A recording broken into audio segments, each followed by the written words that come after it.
subuh itu disaksikan oleh malaikat. Dan pada sebagian malam, lakukanlah sholat tahajud sebagai suatu ibadah tambahan bagimu. Mudah-mudahan Tuhan mengangkatmu ke tempat yang terpuji. Laksanakan sholat sejak matahari tergelincir, zuhur dan asar. Laksanakan sholat sejak gelapnya malam, maghrib dan isya. Dan sesungguhnya sholat subuh disaksikan malaikat. Dan laksanakan sholat subuh, sesungguhnya sholat subuh disaksikan malaikat. Jadi 5. Zuhur, asar, maghrib, isya, dan sholat subuh. Subuh ini disaksikan malaikat. Dari 5 ini ada yang berbeda. Allah sebutkan sholat subuh. Mengapa sholat subuh ini? Dari 5 ini, sholat subuh ini yang tak mudah, lebih sulit dibanding yang lain. Pada saat subuhnya benar, inta mau 4 ini sudah benar. Jadi orang beriman, orang bertakwa itu lihat sholat subuhnya. Jangan lihat sholat maghribnya. Kalau maghrib penuh banyak masjid. Tapi siapa sholat subuhnya, lihat dia. Lihat di masjid orang yang beriman. Kalau nak lihat wong beriman, lihat sholat subuhnya. Kalau nak lihat wong Islam, lihat sholat Jumatnya. Apalagi Idul Fitri, Idul Adhanya. Nah itu wong Islam. Penuh. Masjid Agung itu sampai ke jembatan Ampera kalau itu tidak bisa lewat. Oh, seandainya sholat subuh kayak itu yang membuat gentar wong-wong Yahudi. Kami tidak takut katanya sama Islam. Kami ini takut kayak kalau sudah sholat subuhnya kayak sholat Jumat, baru dia takut. Kalau sebanyak ini dia belum takut, tidak bakalan takut. Nah lihat sholat subuhnya. Maka sholat subuh ini disaksikan malaikat, memotivasi. Allah itu memotivasi supaya kalian itu lebih semangat pada saat sholat subuh. Pertama disaksikan malaikat. Man sholat subuh ati jamaatin, siapa yang sholat subuh berjamaah, fakana sholat lailatullah. Dia seperti sholat sepanjang malam. Dikasih lagi, ini hadiahnya sholat subuh. Man sholat subuh ati jamaatin, siapa yang sholat subuh berjamaah, fakana sholat lailatullah kan nabila zimatila. Akan melindungi itu dalam tanggungan aku, kata Allah. Siapa yang sholat subuh berjamaah itu dalam tanggungan aku sampai pagi, siang, sore, dan malam harinya. Ditanggung Allah sampai malam harinya. Siapa yang dia menjaga sholat subuhnya. Allahumma barik li ummati bi buhuriha. Ya Allah berkahi umatku di pagi harinya. Nabi berdoa tiap pagi. Ya Allah berkahi umatku di setiap pagi harinya. Apa pagi di sini yang bisa menjaga sholat subuhnya? Baru dapat doa Rasul, hidupnya penuh dengan keberkahan. Kalau dia kesiangan, sholat subuhnya jam 6. Sholat subuhnya pas terbangun deh. Pas terbangun baru sholat subuh. Jangan niat dia nak sholat subuhnya di awal waktu. Pas terbangun baru sholat subuh tengah 6. Jam 6. Setengah 7 dia baru sholat subuh. Maka dia tidak dapat doa Rasul. Jauh dari keberkahan. Pada saat dia jauh dari keberkahan, maka hidupnya penuh dengan permasalahan.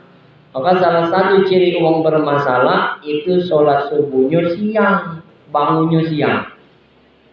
Orang bermasalah itu bangunnya siang. Jadi punya kalau ada orang yang masalah tuh mendingan pulang keluarga cari ini. Zaki cari ini, tanya weh sholat subuh kau jam berapa? Itu weh nanya dan semuanya panjang. Aku ini nganggur, adik gawe, tak usah nyuruh begawe, sholat subuh kau jam berapa? Lagi datang dewek yang namanya begawe itu tidak usah. Subuh itu pada saat dia beres subuhnya semuanya jadi beres. Semuanya itu jadi beres, sukses semuanya, selesai semuanya pada saat kita mampu menjaga sholat subuh. Karena sholat subuh ini bukan perkara kuat secara fisik bangunnya ini. Ini perkara iman. Subuh ini perkara iman, bukan dia kuat secara fisiknya. Pada saat imannya kuat, itu mudah dia sholat subuhnya. Setelah sholat wajib, Allah minta lagi dan pada sebagian malam melakukan sholat tahajud. Istiqomah sholat wajib ini sudah tepat waktu, di awal waktu kita jaga. Maka tingkatkan lagi sholat sunnah, yaitu sholat tahajud. Satu-satunya yang dulu pernah wajib. Tahajud ini dulu hukumnya wajib. Setelah peristiwa Isra Mi'raj, dia berubah menjadi sunnah, sholat tahajud. Berarti sangat penting.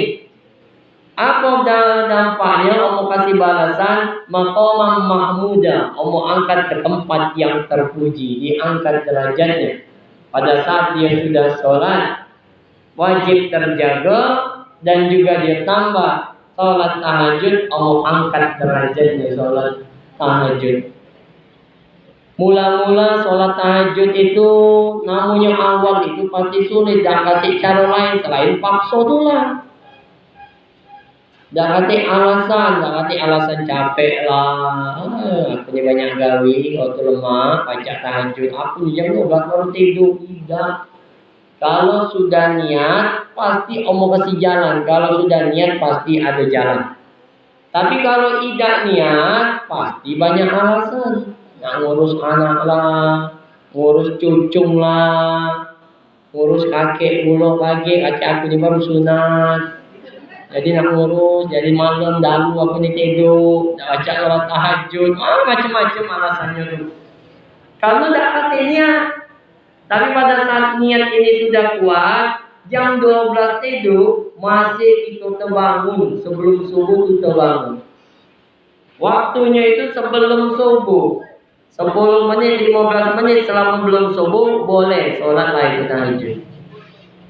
Langsunglah itu sholat tahajud. Pada saat sudah niat, pasti Allah kasih jalan. Sama kayak puasa. Pada saat kita sudah niat puasa, mulai dari subuh sampai maghrib, tidak terasa lapar, tidak terasa haus. Kalau sudah niat puasa. Tapi pada saat kita tidak niat puasa, jam 7 lah makan, jam 10 lah lapar, makan lagi. Jam 12 makan lagi. Jam 2, jam 3 itu lapar, makan lagi. Malam makan lagi. Banyak kita makan, kalau tidak niat puasa. Tapi pada saat kita niat, sekali makan subuh, sahur, sampai maghrib kita bertahan, tidak terasa lapar, tidak terasa haus. Begitupun dengan sholat sama. Sholat ini pun sama. Pada saat kita sudah niat sholatnya sholat tahajud, subuhnya kita jaga, Allah bangun. Dan setiap manusia itu Allah bangun di sholat subuh itu sebenarnya. Tinggal kita pilihannya tadi. Lihatlah, kita tuh terbangun sebelum subuh. Begitu terdengar di masjid itu ngaji, kita tuh terbangun. Tinggal pilihannya di kita. Nak bangun, aku nak tidur lagi. Aku nak bangun ke WC ngecek, tidur lagi. Aku nak bangun ngecek HP, tidur lagi. Aku nak bangun, langsung dia ambil wudu. Aku dia mandi, langsung dia sholat. Pilihan di tangan kita. Dibangun Allah. 5 menit, minimal 15 menit sebelum subuh itu terdengar di masjid itu suara ngaji. Sudah membuka masjid, itu sudah terbangun kita tuh. Tinggal pilihannya di kita. Apa kita nak tidur lagi? Apa kita belum, masih lama, bentar lagi lah. Bentar lagi tu. Bentar lagi jam 6 itu terbangun. Pada jam 6, jam 6 nyesel, aku nyesel. Ngapa nyesel? Kalau saya tanyalah pergi. Kalau saya tanyalah pergi, baru kita nyesel itu. Sebelum kita berbuat jahat, saya tanya masih di situ. Lajulah. Begitu sudah kita buat, saya tanya pergi. Nyesel apalah aku. Baru. Pada saat kita ragu-ragu, saya tanya masih di situ. Menggoda. Sudah kita berbuat kejahatan, saya tanya sudah pergi, baru kita nyesel. Pulang lagi malamnya, datang lagi dia. Kayak itu lagi terjadi. Maka sholat 5 waktu, ditambah itu sholat tahajud. Tambah juga qobliyah ba'diyah, nambah kita. Nambah sholat sunnah. Untuk memperkuat ketakwaan kita. Ini yang kedua. Yang kedua, ciri-ciri orang bertakwa, yaitu dia melaksanakan sholat. Mustahil dia masuk di golongan orang yang bertakwa, dia tidak sholat. Manfaatnya apa? Sudah kita ketahui. Tanha 'anil fahsya'i wal munkar. Kalau berhasil sukses sholatnya itu mencegah perbuatan keji dan mungkar. Jadi bisa kita introspeksi diri. Pada saat sholat kita sudah berhasil, pada saat sholat kita sudah benar, kita tidak pakai lagi keji dan mungkar. Tapi pada saat kita sholat masih ada keji dan mungkarnya, sholat kita ini belum tepat. Masih galak, ngomong yang kotor, ngomong yang kasar, nyakiti, sekali ngomong, kawan itu sakit, hati selalu nyinggung-nyinggung. Masih galak, buka aib orang lain. Tapi sholatnya jalan. Nah, sholatnya itu belum tepat. Tinggal kita perbaiki. Aduh, apa ini sholat ini? Ngapu aku masih keji dan mungkar. Sholatnya jalan, masih juga musuh-musuhan. Adik-beradik malah, adik-beradik malah. Pas dilihat waktu sholat galau yang adik sholat, yang kakak sholat juga. Yang adik sholat, yang kakak sholat. Sholatnya jalan, kamu tetangga masih musuh-musuhan, dendam. Pas dilihat sholat, berarti sholatnya kurang tepat, tinggal dibenerin baik. Di sini berarti nalanya. Itu yang kedua, ciri orang yang bertakwa. Yang pertama beriman kepada yang gaib, yang kedua dia melaksanakan sholat, dia mendirikan sholat. Yang ketiga, ciri orang bertakwa yaitu dia berinfak. Yang ketiga yaitu dia berinfak, menginfakkan sebagian rezeki. Kita buka surahnya, surat kedua ayat 261. Surat 2 ayatnya 261.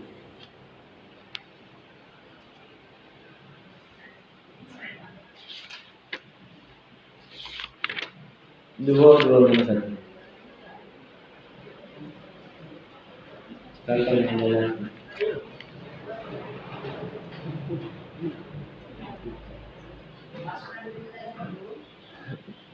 perumpamaan orang yang menginfakkan hartanya di jalan Allah seperti sebutir biji yang menumbuhkan 7 angka pada setiap tangkai pada 100 biji. Ada 100 biji. Allah melipat gandakan bagi siapa yang dia kehendaki, dan Allah maha luas, maha mengasihi. Orang-orang yang menginfakkan hartanya di jalan Allah kemudian tidak mengiringi apa yang dia infakkan itu dengan menyebut-nyebutnya dan menyakiti perasaan penerima, mereka memperoleh pahala di sisi Tuhan mereka. Tidak ada rasa takut pada mereka dan mereka tidak bersedih hati. Sadaqallahul azim. Perumpamaan orang yang berinfak, dia seperti menanam satu butir tumbuh 7 tangkai. Setiap tangkai ada 100 butir. Kalau kita kalkulasi itu sama baik 700 kali lipat. Tapi tidak Allah tulis langsung 700 kali lipat. Ada 7 tangkai, ternyata balasan infak itu ada 7. Yang pertama yaitu dia akan mendapatkan ketenangan. Siapa yang berinfak hidupnya akan tenang. Dia berbagi, Allah kasih ketenangan. Ketenangan itu ada di Allah. Pada saat dia menolong, berbagi, berinfak, Allah akan berikan ketenangan. Yang kedua, dia akan bahagia. Orang yang berinfak itu hidupnya akan bahagia, hidupnya senang. Selalu bahagia, tidak ada selalu susah. Pada saat dia berinfak, maka Allah berikan kebahagiaan. Yang ketiga, dia akan mendapatkan doa Rasul. Seluruh Rasul yang berdoa itu dia dapat ada doanya dari Adam, Rabbana, Rabbana, Zalamna, Anfusana, wa illam taghfir lana wa tarhamna lanakunanna minal khasirin. Ada doanya Nabi Muhammad, Rabbana hablana, supaya keluarganya sakinah, mawaddah, warahmah. Keluarganya jadi tenang, sakinah, mawaddah, warahmah pada saat dia berinfak. Yang keempat, dia akan mendapatkan ilmu al-hikmah. Ilmu memahami ayat-ayat Allah. Itu ilmu al-hikmah. Ayat-ayat Allah ini yang kedua. Yang pertama secara tertulis, yaitu Al-Quran. Al-Quran ini tertulis, Al-Quran ini teorinya. Yang kedua, secara nyata dalam kehidupan kita sehari-hari ini semua ayat-ayat Allah. Dari yang tertulis ini, semua yang tertulis ini itu ayat-ayatnya. Adanya kematian sudah dari dalam Al-Quran. Adanya kita bermajelis sudah dari dalam Al-Quran. Adanya rezeki yang dari naga-naga sudah dari dalam Al-Quran. Jadi ayat ini itu. Dan biasanya apa yang kita pelajari itulah yang diuji Allah. Pada saat kita belajar Al-Quran, pada saat kita bahas tentang infak, dalam kaget diuji Allah langsung mengenai infak. Ada yang minta-minta. Jangan jadi takut belajar. Namanya tidak usah belajar ya. Apa yang kita pelajari itu yang diuji Allah. Itulah kali-kali menggunakan ilmu ujian itu tidak mungkin melebihi batas kemampuan. Allah tuh tahu kapasitas ilmu kamu tuh, kemampuan kamu tuh. Biasanya kayak itu. Apa yang kita pelajari, kita bahas tajud, mulai ujiannya malam tajud tidak. Langsung Allah uji. Jadi ada dua ayat-ayat Allah. Pada saat dia sudah dapat ilmu al-hikmah, ini ada hukum kita dulu tuh selalu ngomong pada saat ada ujian, masalah, kecelakaan, embek hikmahnya weh. Embek hikmahnya weh. Apa embek hikmahnya weh? Embek yang baik-baiknya weh. Pada saat ada kecelakaan, ada kesusahan, coba cari yang baik-baiknya weh. Pasti ada hikmahnya, pasti ada baiknya. Kalau kecelakaan, kehilangan, pasti ada baiknya. Oh kurang hati-hati, oh kurang ini, oh kurang itu. Kalau nak mikir ke yang buruknya, buruk kamu. Yang baik, buruk itu masih. Tinggal kita pada saat dia sudah ada ilmu al-hikmah, selalu berpikiran yang positif, selalu pikiran yang baik-baik. Yang kelima, dia akan mendapatkan tumpang. Kemampuan membedakan mana yang baik dan mana yang buruk, yang benar dan yang salah. Dia tahu, dia pintar merasa. Purban itu dia jadi bisa pintar merasa, bukan merasa pintar, tapi dia pintar merasa. Yang keenam, sabar. Orang yang berinfak akan membentuk manusia-manusia yang mampu menahan amarah. Jadi kita buka suratnya yang ketujuh, baru secara harta.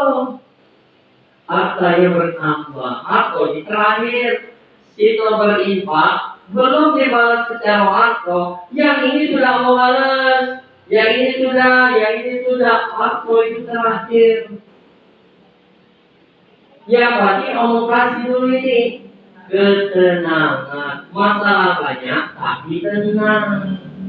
Masalah banyak tapi dia tenang. Pada saat kita tenang, berpikir ini baru luas, bisa menghasilkan solusi. Kita buka infak bisa membentuk manusia-manusia yang sabar. Surat 3 ayatnya 133. 133 dan 134. A'udzubillahiminasyaitonirrajim.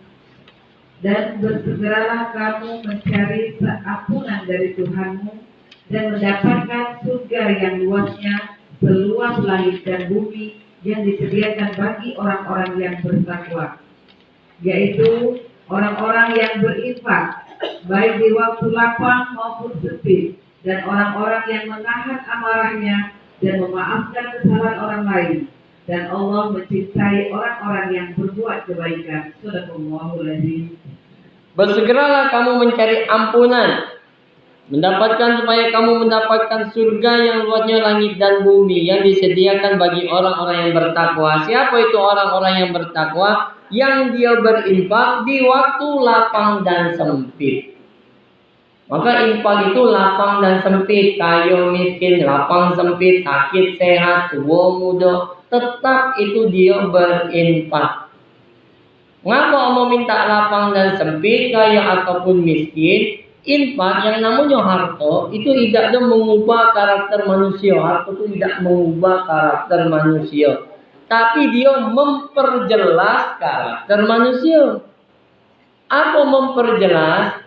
Kalau dia miskin pelit, kaya itu tambah pelit. Tidak ada berubah. Kalau dia orang miskin pelit, pas kaya tambah pelit. Tidak ada mengubah, baru jelas dia. Tapi pada saat dia miskin, senang dia infak, senang dia sedekah, pas kaya tambah banyak dia sedekahnya. Maka pada saat kita lihat uang kaya yang sedekahnya banyak, pas dia miskin sudah dia lakukan. Karena dia miskin, sedekahnya dikit, belum terlihat. Tapi sudah dia lakukan. Tapi pada saat dia miskin pelit, kaget nunggu kita kaya wajar lah dia kaya, dia bisa sedekah, kaget nunggu kaya. Pas setelah sudah kaya, lemak nian, Amira capek-capek, ada lagi alasannya. Amira capek-capek, amin susah juga dulu, mulai. Jadi tidak mubah, atau tidak mubah. Dipegang oleh orang yang baik, dia jadi baik. Dipegang oleh orang yang jahat, artinya jadi jahat, sifatnya netral. Pada saat dia sudah berinfak lapang dan sempit, apa balasannya? Yaitu orang-orang yang mampu menahan amarah, memaafkan kesalahan orang lain, dan mencintai kebaikan-kebaikan tiga. Pada saat dia sudah lapang dan sempit, yang pertama dia mampu menahan amarah, uangnya sabar. Jadi otomatis pada saat dia lapang dan sempit, otomatis dia langsung sabar, mampu menahan amarah. Maka kebalikannya, pada saat dia tidak mampu menahan amarah, dia tidak sabar, gawinnya nak marah-marah, berarti dia belum berinfak lapang dan sempit alias pelit. Kalau yang galak marah-marah itu berarti pelit. Dikit-dikit nak marah, mudah tersinggung, mudah merajuk, itu pelit lah. Singgung di pengajian, besok tak datang lagi.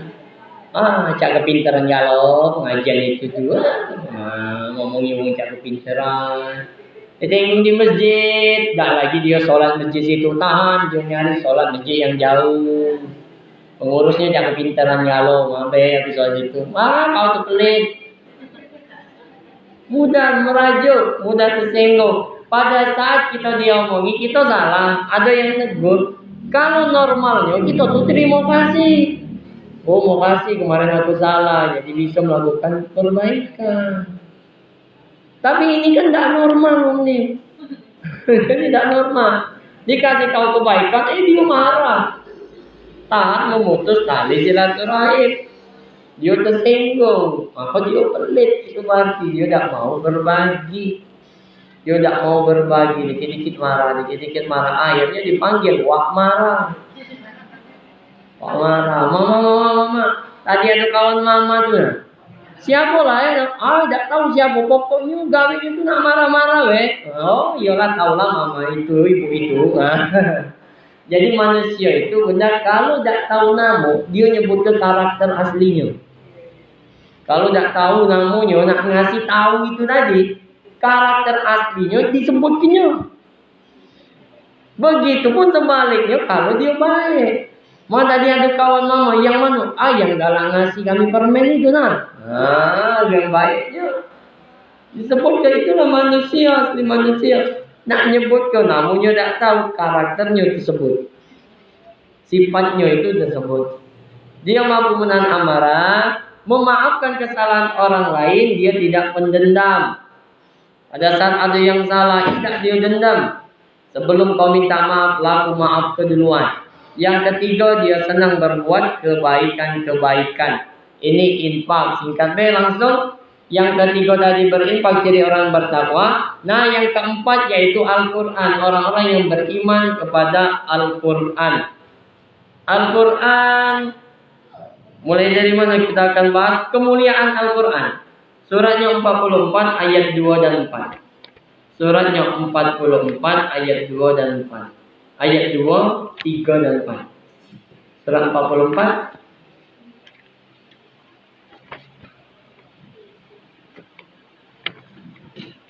A'udzubillahi minasyaitonirrajim. Demi kitab Al-Quran yang jelas, sesungguhnya kami menurunkannya pada malam yang diberkahi. Sungguh kamilah yang memberi peringatan. Pada malam itu dijelaskan segala urusan yang penuh hikmah. Shadaqallahul Azim.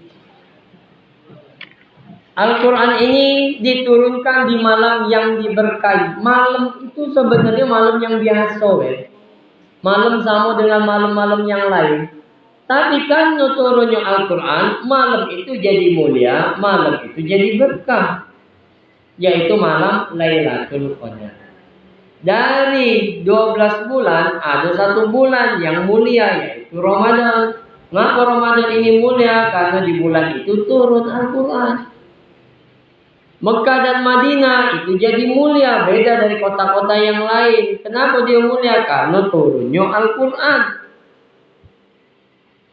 Pada saat kita melihat kertas ini kosong, nyampak di bawah, kita injek, berani kita injek. Tapi pada saat kertas ini berisi tulisan ayat-ayat Allah Al-Quran, tidak berani kita nginjeknya, bahkan kita kita naik ke meja, ditaruh gitu. Langsung mulia kertas ini. Benda mati bisa jadi mulia karena dia menempel dengan Al-Quran. Apalagi manusia. Manusia yang menempel dengan Al-Quran sudah pasti dia akan mulia, penuh dengan keberkahan-keberkahan. Kayak mana cara mempelajari Al-Quran? Tadi sudah dijelaskan, yang pertama memiliki. Di rumah sudah ada galau Al-Quran, itu tingkatan yang pertama, kelas yang pertama. Yang kedua, yaitu membaca. Membaca ini ada tingkatannya lagi ya. Tadi Ustazah Siti sudah menjelaskan.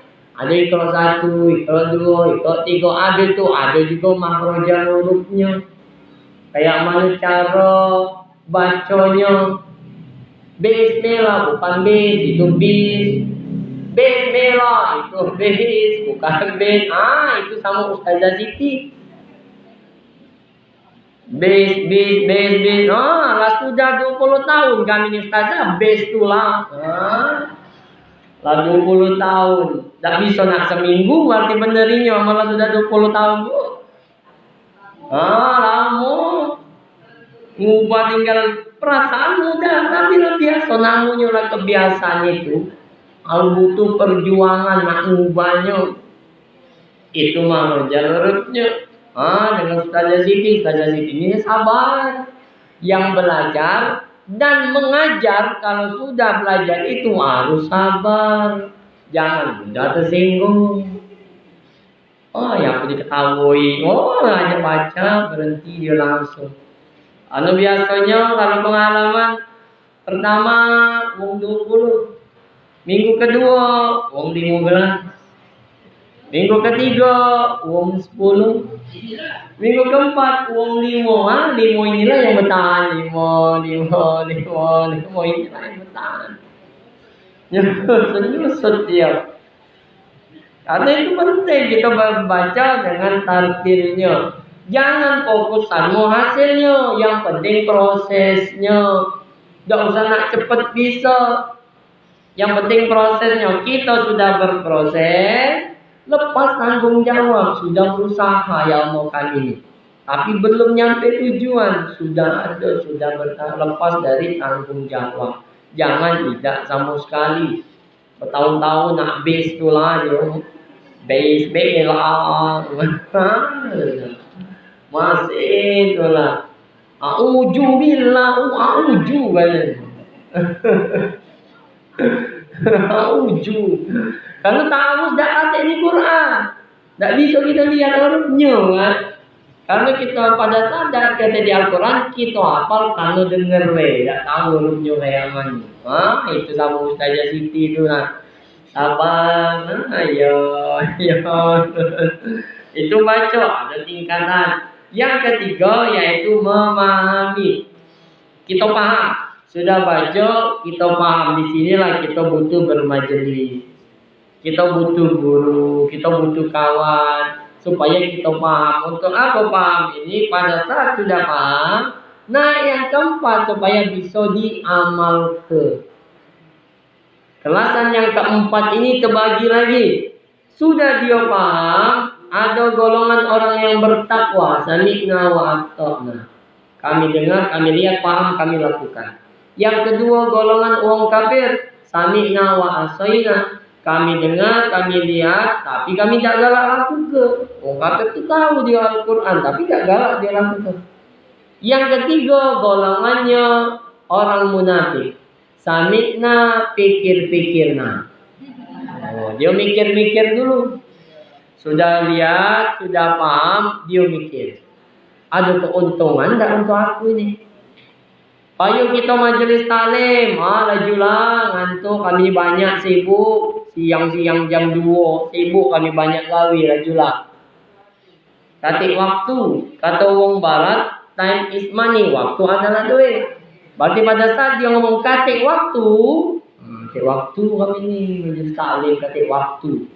Tapi pada saat payung majelis taklim, hari ini ada pembagian jilbab. Kami dia langsung cuma munafik, mikir-mikir dulu dia. Hari ini ada pembagian sembako. Rami itu langsung. Ada waktu katanya. Ada waktu enggak? Ada pembagian sembako. Ada waktunya. Langsung ada dia. Di sana, di sini dah hati.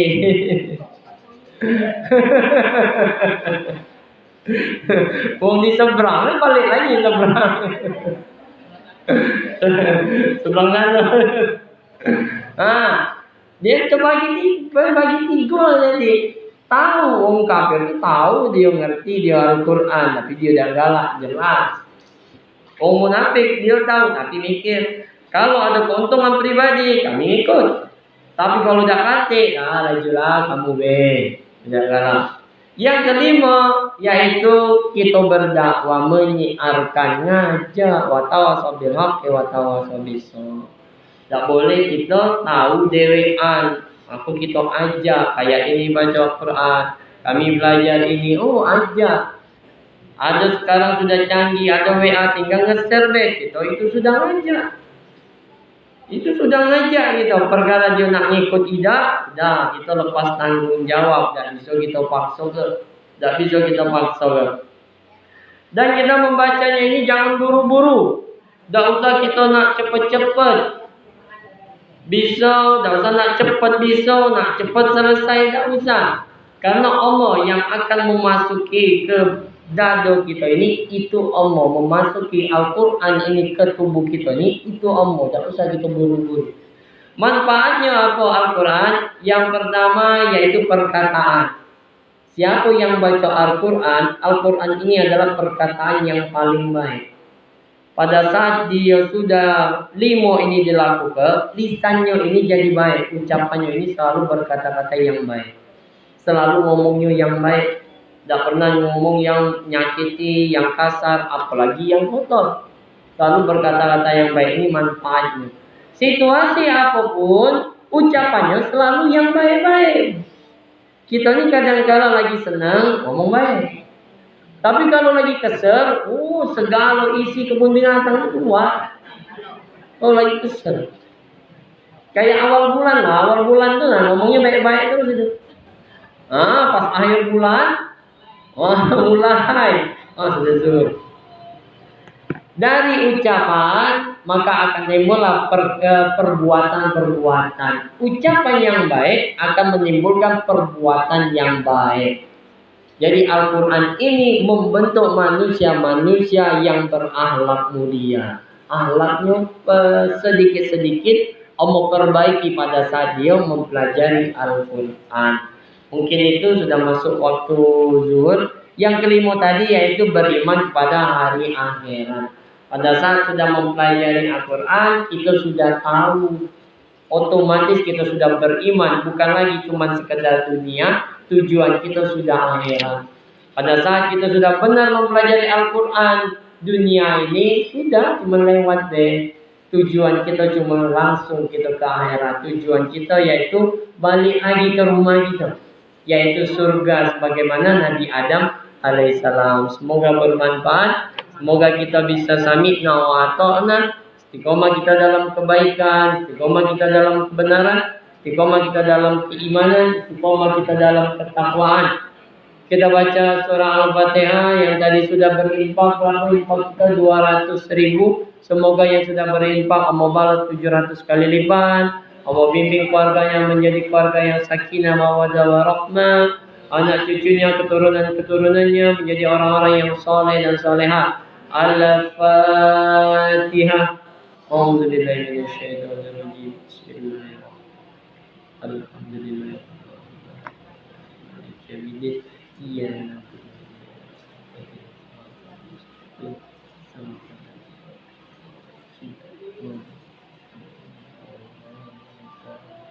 Subhanakallahumma wa bihamdika asyhadu an la ilaha illa anta astaghfiruka wa atubu ilaik. Billahi taufiq wal hidayah. Wassalamualaikum warahmatullahi wabarakatuh.